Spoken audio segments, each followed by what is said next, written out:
સત દેવીદાસ, અમર દેવીદાસ. તો તમે બધાએ આશ્રમ તો ઘણા બધા જોયા છે અને નામે સાંભળ્યા જ છે, પણ તમે નામ સાંભળ્યું જ હશે. જો કે મારે જણાવવું નહીં પડે. તમે આ જોતા હશો ને, મારી બાજુમાં ઉભેલા સંત છે એમને તો ઓળખી જ જાઓ કે આ ક્યાંનું આશ્રમ છે. છતાંય તમને જણાવી દઉં કે આજે અમે આવ્યા છે એ ગંગેડી ગામ, સમઢિયાળા ગામમાં આવેલો ગંગેડી આશ્રમ છે ને, ત્યાં 280 થી વધારે પ્રભુજીઓ છે કે જેમની અહીંયા સેવા કરવામાં આવે છે. અને સેવા એવી રીતે કરવામાં આવે છે કે એમનું દાન અને ફંડ એ બધું છે ને આ બાપુ અને એમની આખી ટીમ મહેનત કરી રાતે રામા મંડળ રમી અને બધું ઊભું કરે છે.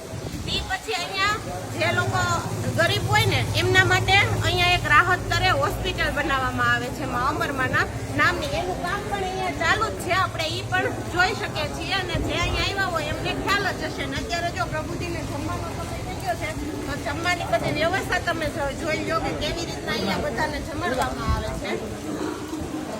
અહીંયા જમવા માટે કોઈ પણ મીઠાઈ હોય છે, પછી શાક, રોટલી, આપવામાં આવે છે. રોટલા એવું બધું સાંજે બધી સાંજે જમવામાં આવે છે. અને તે સિવાય આ લોકોને સુવાની, બેસવાની અને એ લોકોને નવડાવવાની બધી જ એ લોકોને કઈ ટૂંકમાં ખબર જ નથી હોતી. એનું બધું મેનેજમેન્ટ હોય ને એ એનું આખું કાર્ય કરતા હોય છે. તો આજે આપણે બીજ છે અને બીજે અહીંયા પ્રોગ્રામ પણ કંઈક રાખેલો છે. એટલે શું પ્રોગ્રામ છે ને એ વધારે મને માહિતી નથી, તો એ આપણે બાપુ પાસે માહિતી છે. બાપુ અહીંયા સાંજે શું કાર્યક્રમ રાખેલો છે? સવારમાં નેજા ઉત્સવ હતો, પછી 1 થી 5 વાગ્યા સુધી બહેનોનો સત્સંગ છે અને 6 વાગે મહાપ્રસાદ છે, જાહેર આમંત્રણ છે. અહીંયા પબ્લિક આવે પ્રસાદ લેવાનું. અને 7 થી 1 વાગ્યા સુધી ભજન સત્સંગ છે, એનો પણ લાભ લઈ કે બધા આશ્રમની અંદર. અને પછી રાતનો રામદાસજી મહારાજનો પાઠ પણ છે. આ રીતનું આયોજન, કેમ કે અષાઢી બીજ એટલે આપણા હિન્દુ ધર્મની અંદર બધા માટે મોટા મોટી બીજ કહેવાય. અને એમાં એવું નથી કે દર વર્ષે અહીંયા અષાઢી બીજનો આવો ઉત્સવ મોટો થાય અને ભાવિક ભક્તો આવે, બધા પ્રસાદનો લાભ લે અને જે કાંઈ અહીંયા પાઠ હોય કે ભજન સત્સંગ હોય એનો પણ લાભ લે.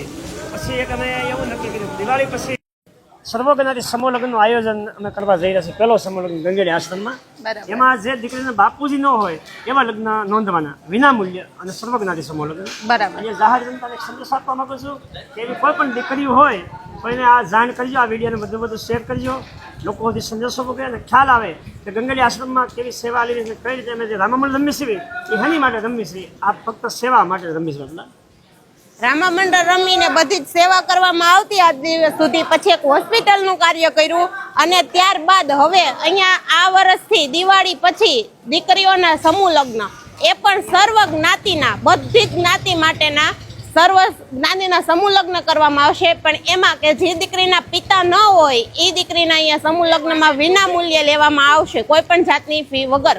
તો આવી કોઈ દીકરી હોય તો એમને જાણ કરજો ને એકવાર જરૂરથી પધારવા જેવી જગ્યા છે, જોવા જેવી જગ્યા છે. અને બાપુએ કીધું એમ કે બધા પ્રસાદીનો લાભ લઈ શકે, તો અહીંયા નહીં તો બીજે જઈ શકવાના હતા. પણ મેન અહીંયા સત્સંગ, કીર્તન અને સાંજનો જે પ્રોગ્રામ છે ને એ પ્રભુજી માટે રાખવામાં આવ્યો છે. કેમ કે આ લોકો અહીંયાથી બહાર નથી જઈ શકવાના અને આ લોકોને અહીંથી બહાર લઈ જવાને એ પણ શક્ય નથી. કેમ કે આ લોકો ત્યાં જઈને કદાચ નહીં કોઈને ગમે નાય ગમે, પણ અહીંયા જે ભજન કીર્તન કરવામાં આવશે એમાં આ લોકો જોડાશે અને એ લોકો શાંતિથી એનો આનંદ માણી શકશે. આજે બીજ છે ને એ નિમિત્તે એ લોકોને એટલા માટે જ અહીંયા બધું કરવામાં આવ્યું છે આયોજન.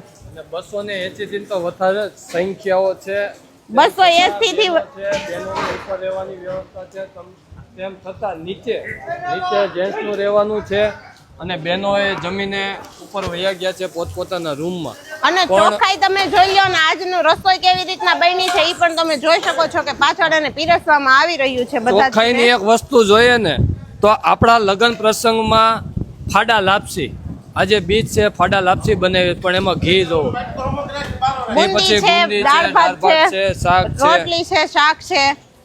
આમ જો તો શુદ્ધ બધું જમવાનું મળી રહે છે. અને 200 થી 80 વધારે પ્રભુજીઓ છે.